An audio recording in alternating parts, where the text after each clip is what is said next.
I like when they have a lot of comedy in it, because I think at the end of the day, it's a mixture. You're going to have these big visual effects. You're going to have these huge stakes, and the fate of so many are in the hands of so few.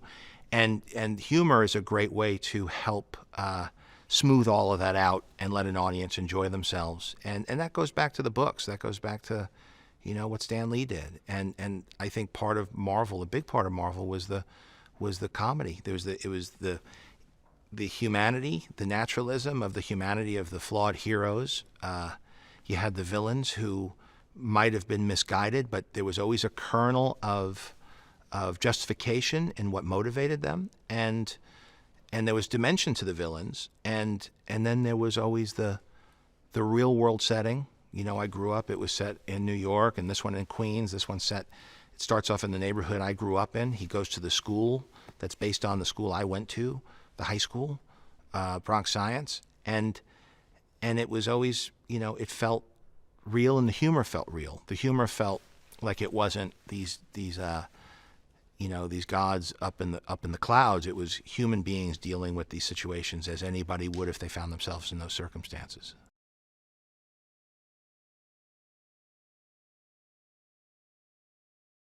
I think the fact that they both had a really deep relationship with Tony, and what Happy must have gone through in the 5 years that have passed, and what Tony went through when Peter wasn't around, and now what Peter's going through. I think Happy has been right there in the thick of a very intense time, and I think it matured Happy a lot.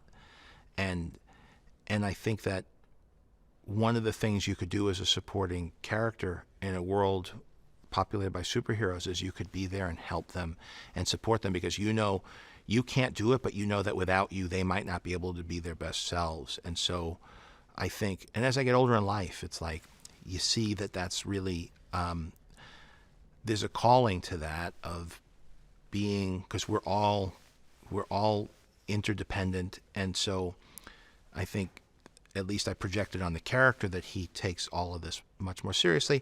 He could still be comic relief at times, but I think that there has to be strong emotional moments where all of that could recede to the background, and you could kind of speak to what's really happening. And there's a lot of there's been a lot of emotional challenges for these characters.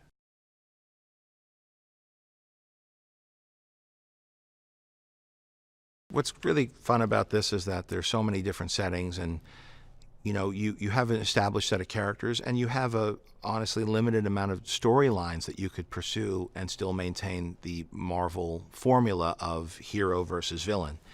And so by of course, great casting, bringing in great people to play as Tom's foil, but you also have a great backdrop and all these opportunities for wonderful set pieces. When what happens when you're using the web shooter in Venice, and the structures aren't office buildings in Manhattan, but they're instead, old world structures that might not have the same structural integrity.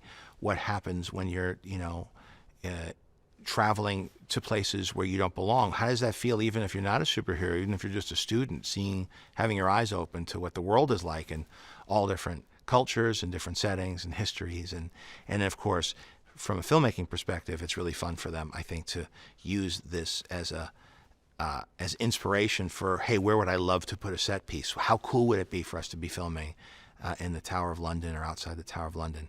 And so it was really fun going to the set, and you'd show up, and there you were, the place that I was last time I was there, waiting in line to see the crown jewels, and now you have hundreds of extras running around.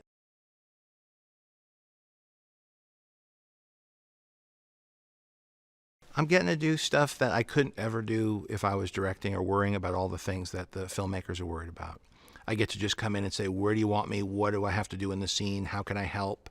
And I find even as I cast directors bring a different energy, because they're looking at the big picture in a way of like, how can I be of service to this? How can I help you tell the story? And I think when I was just an actor, I didn't always understand that. But as a filmmaker, I really relate to the struggle that the filmmakers are going through, and I try to offer, once they identify what they're trying to fix or what the problem is or what their concerns are, I can address it from that perspective and hopefully bring a lot of, a lot to the collaboration.